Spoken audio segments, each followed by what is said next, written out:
보면 깨끗해요. 깨끗한 거. 이거 그나마 여기는 화곡동은 좀 새 빌라예요. 얼마 안 된 빌라. 2017년, 16년, 뭐 18년 엘리베이터 있는 빌라들입니다. 평수는 작지만 엘리베이터가 있어요. 깨끗하고 건물도 나빠 보이지 않습니다. 이렇게 여러 개가 나왔다는 거예요, 벌써. 그래서 여기도 이제 전세 사기 문제 있는 사람들 중에 하나의 물건들일 겁니다. 이런 것도. 그러니까 이름을 다 실명 거론할 수는 없으니까 하지 못하지만 진땡땡, 이땡땡 뭐 이런 사람 나쁜 사람들 많아요. 그냥 그 정도만 약씩 보시면 아십니다. 이렇게 되어 있으면 괜찮아 보이잖아요. 그게 얼마야? 2억 5천짜리가 이렇게까지 떨어졌대요. 아까 물어보신 이겁니다. 이런 물건. 2,100까지 떨어졌어요. 왜? 왜? 이제 이게 나와야죠. 이런 거 보시신다고요. 처음에 하시면 여러분 이런 것부터 보시는데 이런 거 보지 마시라고요. 이유가 있어요. 그 이유를 지금 제가 찾아봐 드릴게요. 같은 얘기를 제가 계속 반복했었죠. 말소 기준이 있다고 했습니다. 근데 여기서 말소는 근저당, 보통 근저당은 은행에서 하는 겁니다. 은행에서. 은행 대출 받았을 때 근저당인데 다르게 여기는 압류가 있어요. 보니까 2020년 2월 20일에 압류가 있습니다. 이 날짜보다 제가 얘기했죠. 말소 기준이니까 이 날짜보다 하루라도 빠른 날짜에 뭔가 있으면 우리가 책임져야 되는 거고 이거보다 뒤면 2020년 2월 20일 뒤에 2022년 2월 21일이든 뭐 2022년은 책임질 필요가 없는데 이걸 날짜를 보니까 어떻게 돼 있어요? 2018년 15일. 그럼 무슨 말이냐? 책임을 져야 된다, 안 돼야 된다? 책임을 져야 된다 이거죠. 그러면 다시 볼게요. 얼마? 2억 4,300만 원을 내가 물어줘야 된다는 얘기가 되는 거예요. 이게 이제 문제가 되는 거죠. 그러면 2억 5천에 나왔을 때 최저가에 잡았을 때, 그러니까 최초에 잡았거나 이 정도 됐어야 그나마 이걸 물어주고 그냥 배당받고 나면 끝나는데 그게 아닐 때 지금 만약에 잡는다면 2,100만 원 중에 뭐 자세한 얘기를 할 시간은 아니니까 2,100만 원 중에 경매 비용과 뭐 이런 비용 빼고 배당 받는 뺀 나머지 금액은 내가 책임지고 물어줘야 되는 거기 때문에 이 물건 낙찰받을 수가 없는 거예요. 이제 이해되셨죠? 왜 이런 물건이 낙찰받고 계속 떨어지는 이유가. 근데 간혹 이게 지금 똑같은 겁니다. 주택도시보증공사에서 보증보험을 통해서 이렇게 해줬던 물건들이 계속 터져나오고 이렇게 나와 있다는 얘기는 대부분이 이런 분들이 그냥 좀 많은 체납을 했던 분들인 거예요. 전세 사기 얘기 나오고 이런 거에 연결된 분들이라고 보셔도 거의 무방할 겁니다. 그냥 여러분들 조심하시라고 말씀드릴게요. 그러니까 이런 게 쌓여 있으니까 세금 때문에 압류를 했을 거라고요. 그런 부분이 있다 보니까 결과적으로 이 물건들은 일반적인 매각이 될 수가 없죠. 그리고 그 물건이 2억 4,300에 낙찰 받아 이 부분을 파고도 남는 금액은 괜찮은데 감정가가 2억 5천인데 전세가가 2억 4,300.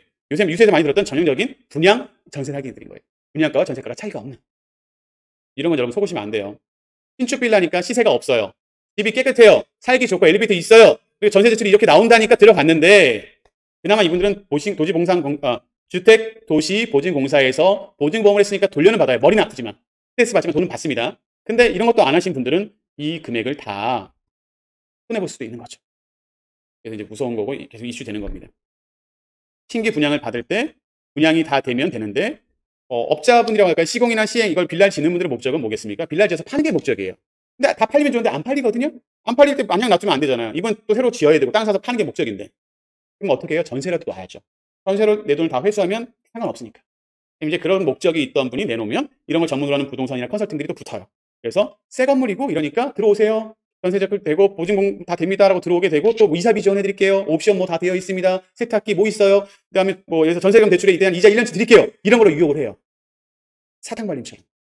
근데 그거에 속하시면 큰일 나요. 사실 중요한 건 집이 상태가 어떤지가 중요한 건데 보증보험이니까 상관없겠지 생각했다가 잘못하시면 문제가 되는 케이스가 있습니다. 특히 저도 이렇게 겪은 게 있어요. 또 세금 문제 때문에 겪은 것도 있어요.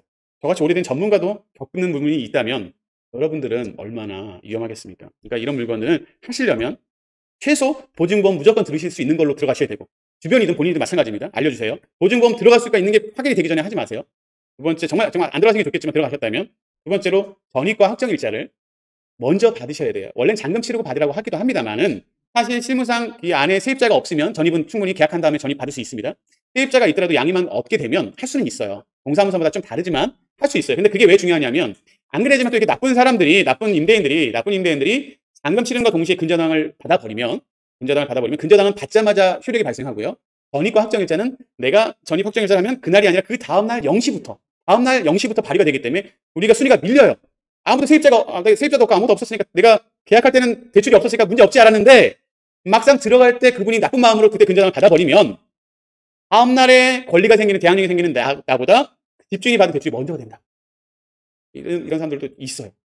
조심하셔야 됩니다. 정말 중요한 거 말씀드립니다. 이렇게 본인이든 주변이든 이걸 알았으면 그 정도는 안 당하세요. 근데 그걸 모르다 보니까 당하시는 거거든요. 조심하셔야 되고 또 케이스가 좀 몇 가지 더 있는 게 제가 또